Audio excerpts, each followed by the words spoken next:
அனைவருக்கும் வணக்கம். இன்றைய பதிவில் தனுசு ராசியில் பிறந்த ஆண் பெண் நபர்கள் எந்த ராசியில் பிறந்தவங்கள திருமணம் பண்ணால் வாழ்க்கை சிறப்பாக இருக்கும், எந்த ராசியில் பிறந்தவங்கள திருமணம் பண்ணக்கூடாதுன்னு பார்க்கலாம். இந்த பதிவு உங்களுக்கு ரொம்பவே பயனுள்ளதாக இருக்கும். முதன்முறையாக நீங்கள் நம்ம சேனலை பார்க்குறீங்க அப்படின்னா மறக்காமல் சப்ஸ்கிரைப் பண்ணி வச்சுக்கோங்க. தனுசு ராசியில் மூலம் நட்சத்திரம் இருக்கும், பூராடம் நட்சத்திரம் இருக்கும், உத்திராடம் 1ஆம் பாதம் இருக்கும். ஸோ நீங்கள் இப்போ தனுசு ராசி, மேஷ ராசி முதல் ராசியை திருமணம் பண்ணால் வாழ்க்கை எப்படி இருக்கும் அப்படின்னு நம்ம பார்க்கலாம். மேஷம் உங்களுக்கு திருமணம் பண்ணலாம். மூலத்தில் பிறந்தீங்க அப்படின்னா மேஷத்தில் இருக்க அஸ்வினியை விட்டுட்டு அதில் இருக்கக்கூடிய பரணியை திருமணம் பண்ணலாம். அப்போது நட்சத்திரத்தை மாற்றிக்கணும். மேஷம் நெருப்பு ராசி, தனுசு நெருப்பு ராசி. நெருப்பும் நெருப்பும் ஒத்து போகும். ஆனால் தனுசு குருவினுடைய ராசி, மேஷம் செவ்வாயினுடைய ராசி. அப்போது செவ்வாய் குரு ஒத்து போகும், நல்லாவே இருக்கும் அப்படின்னு நம்ம சொல்லலாங்க. தனுசு ராசியை பொறுத்த வரைக்கும் மேஷத்துக்கும் தனுசுக்கும் ஒரு குரு சிஷ்யன் போல தான் இருக்கும், இல்லைனா ஒரு நண்பர்கள் போலவே இருக்கலாம் அப்படின்னு நம்ம சொல்லலாம். அந்த அளவுக்கு பொருத்தம் இருக்கும். மேஷத்தை நீங்கள் கண்டிப்பாக தேர்வு செய்யலாம். உங்களுடைய ஆலோசனை கேட்கக்கூடியவங்களாம் மேஷம் கண்டிப்பாக இருப்பாங்க. உங்களுடைய அறிவாற்றலை பொறுத்து அவங்க பிரமிப்படைவாங்க, உங்களுடைய அன்பை கண்டு வியப்படைவாங்க. தனுசு ராசி ரிஷபத்தை திருமணம் பண்ணலாம் எப்படி இருக்கும்? பண்ண வேண்டாம். இது சுக்கிரனுடைய ராசி, அசுரகுரு, இங்கே தேவகுரு. 6வது 8வது ராசி காம்பினேஷன் வேண்டவே வேண்டாம், தவிர்ப்பது நல்லது. ஆல்ரெடி திருமணம் பண்ணிட்டீங்க அப்படின்னா அட்ஜஸ்ட் பண்ணி வாழ்க்கையை வாழ்ந்துருங்க. எப்போ தான் மாறுவாங்க, எப்போ தான் திருந்துவாங்க அப்படின்ற கேள்விலாம் இருக்கும். திருந்தலாம் மாட்டாங்க, மாறவும் மாட்டாங்க. அவங்க இயல்போடு தான் அவங்க இருப்பாங்க.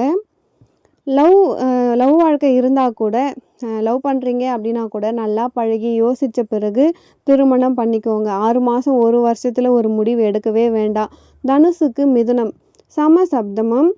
அதாவது நான் என் விஷயத்தில் நான் கரெக்டாக இருக்கேன், உன் விஷயத்தில் நீ கரெக்டாக இரு, என் விஷயத்தில் நான் திறமையாக இருக்கேன், உன் விஷயத்தில் நீ திறமையாயிரு. இது மாதிரி ஏட்டிக்கு போட்டியாக இருக்கிற ராசி தனுசும் மிதுனமும்.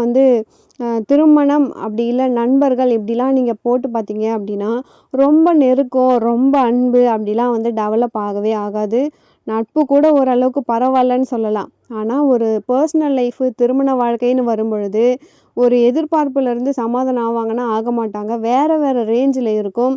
அப்போது அது ஒத்து போகாது அப்படின்னு நம்ம சொல்லலாம். ஒரு கார் ரேஸ் வைக்கும் பொழுது 2 கார் தான் ரேஸுக்கு போகணும். ஒரு பைக் ஒரு கார் போச்சுன்னா இது வேறு மாதிரியான வழி, இது வேறு மாதிரியான வழி, ஒத்து போகவே போகாது, வேண்டாம்.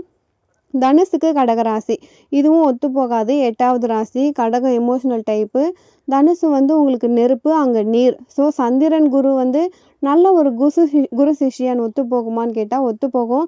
மீதி பாதி ஏமாத்துற மாதிரி இருக்கும். பாதி வாழ்க்கை நல்லாயிருக்கும், பாதி வாழ்க்கை ஏமாத்துற மாதிரி இருக்கும். தனுசு ராசிக்கு சிம்மம். மேஷத்துக்கு அப்புறம் எல்லாமே மைனஸில் இருக்குது. சிம்மம் நல்லா ஒத்து போகும். தனுசும் சிம்மமும் ராஜா மந்திரி மாதிரி ஆலோசகர். ஒரு அரசருக்கு ஒரு அமைச்சர், ஒரு மந்திரி மாதிரி நல்லாவே ஒத்து போகும். ஃப்ரெண்ட்லியாக இருப்பாங்க. ஒரு மேன்மையான ஒரு யோசனை இருக்கும். ஒரு மேற்தட்டு மனிதருடைய எண்ணங்கள் ஒத்து போகும். ஒரு பாசிட்டிவ் ஆட்டிடியூட் இருக்கும். ஒரு வளர்ச்சியும் இருக்கும். அண்டர்ஸ்டாண்டிங் லெவல் நல்லாயிருக்கும். அவங்களுடைய எதிர்பார்ப்புகளும் குறைவாக இருக்கும். கொஞ்சம் நல்லாயிருக்கும் அப்படின்னே நம்ம சொல்லலாம். தனுசு ராசியை பொறுத்த வரைக்கும் கன்னி ராசி எப்படி இருக்கும்? இதுவும் ஒரு 100% மேட்ச் ஆகும், ஆஹோ ஓஹோ இருக்கும்லாம் சொல்ல முடியாது. ஏதோ கொஞ்சம் பரவாயில்ல, வண்டி ஓடுது, ஏதோ பரவாயில்ல, வாழ்க்கையை நகர்த்துறோம், நிறைய சண்டை வருது, நிறைய வேறுபாடுகள், கருத்து வேறுபாடுகள் இருக்குது அப்படிங்கிற மாதிரி தான் இருக்கும். தனுசு துலாம், இதுவும் பெரிய மேட்ச் ஆகிற ராசி கிடையாது. துலாம் சுக்கிரனுடைய ராசி, தனுசு குருவினுடைய ராசி, பெருசாக மேட்ச் ஆகாது. தனுசுக்கு பொதுவாகவே ஆப்ஷன் கம்மி, ஞாபகம் வச்சுக்கோங்க. தனுசு ராசிக்கு பொதுவாகவே திருமண வாழ்க்கையில் நிறைய பிரச்சனைகள் வரும். தனுசு ராசிக்கு திருமண பொருத்தத்துக்கே ஆப்ஷன் கொஞ்சம் கம்மியாக தான் இருக்கும்.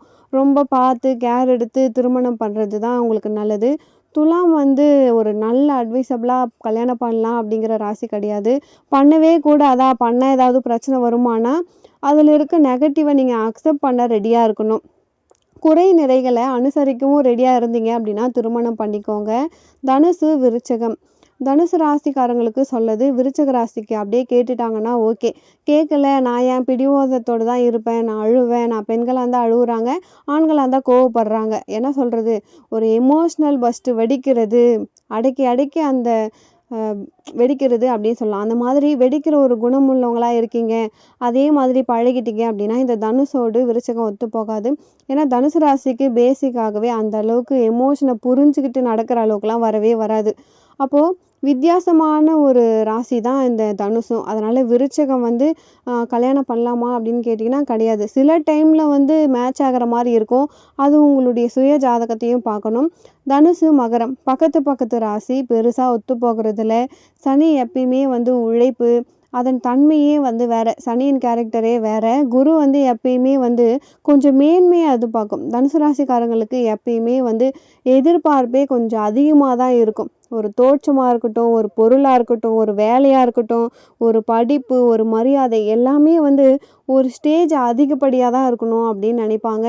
கொஞ்சம் கீழா இருக்கு, கொஞ்சம் சரியா இல்ல, கொஞ்சம் கம்மியா இருக்கு அப்படிலாம் இருந்தா, அத வந்து ஒரு ஆழ் மனசுல அது உள்ள ஏத்துக்கிறதே கிடையாது. அதனால வேண்டாம் அப்படின்னு தான் நம்ம சொல்லணும். இதெல்லாம் வந்து அ சில சமயத்துல மேட்ச் ஆகும். ஒரு வயசாயிடுச்சு, செகண்ட் மேரேஜ் பண்ண போறோம் அப்படிங்கிற இடத்துல நம்ம யோசிக்கலாம். சுய ஜாதகத்த பார்க்கணும். தனுசு, கும்பம். தனுசு ராசிக்காரங்களுக்கு கும்பராசிங்கள பார்த்தா சுயநலவாதியாகவே தெரியும். காரங்களுக்கு தனுசு ராசிய பார்த்தா எப்படி தெரியும்னா, நமக்கு ஒத்து போகாதவங்க மாரியே தெரியும். பெருசா இவங்களுக்கு மேட்ச் ஆகுமானா, மேட்ச் ஆகுறதில்ல. சில சில சமயத்துல சில பேருக்கு ஒரு வயசுக்கு அப்புறம் ஒத்து போகுது. அதனால யோசிச்சு செயல்படுறது ரொம்பவே நல்லது. தனுசு, மீனம் ஒரே ராசிநாதன் குரு. இது கொஞ்சம் பரவால்ல அப்படின்னு நம்ம சொல்லலாம். ஒரு பாதியாச்சும் உங்களுக்கு ஒத்து போயிடும். ராசிநாதன் ஒண்ணா இருக்கிறதால எண்ணங்கள், குணங்கள், கோட்பாடுகள், கொள்கைகள் எல்லாமே ஓகே. ஆனா ராசியினுடைய எனர்ஜி வேற வேற மாதிரி இருக்கிறதால வேற வேற நோட்ல வந்து அவங்களுடைய முயற்சிய பண்ணுவாங்க. இப்போ ஓவராலா தனுசு ராசிக்கு நம்ம பார்த்துருப்போம். நல்ல மேட்சிங் அப்படின்னு நம்ம எடுத்துக்கிட்டோம்னா, மேஷம் மேட்ச் ஆகும். இந்த பக்கம் சிம்மம் மேட்ச் ஆகும். அதுக்கப்புறம் பெருசா எதுவுமே மேட்ச் ஆகல. தனுசு ராசிக்காரங்க தனுசு ராசியவே திருமணம் பண்ணா எப்படி இருக்கும்? பொதுவா ஏக ராசிய திருமணம் பண்றதுக்கு நம்ம ரெக்கமெண்ட் பண்ண மாட்டோம். அப்படி பண்ணாலுமே நட்சத்திரங்கள் வேற வேற இருந்தா பரவால்ல அப்படின்னு நம்ம சொல்லலாம். உங்களுக்குள்ள இருக்க ஒரு நல்லது, கெட்டது எல்லாமே நீங்களே புரிஞ்சுக்கிற மாரி வந்துரும். அப்படி வேணா நீங்க ஒரு சாய்ஸா அத எடுத்துக்கலாம். பொதுவா ஒரே ராசியில திருமணம் பண்ணக்கூடாது. மேஷமும் ஒரு சிம்மம் தான் ஒரு ரெக்கமெண்டட். மீனமும் ஓரளவுக்கு கொஞ்சம் பரவால்ல. கன்னி ஓரளவுக்கு பரவால்லன்னு சொல்லலாம். மீதி ராசிகள் வந்து பெருசா உங்களுக்கு ஒத்து போகுறதில்ல. மகரம், கும்பம், மீனம் இதெல்லாம் வந்து நம்ம நடுத்தரமா நம்ம எடுத்துக்கலாம்.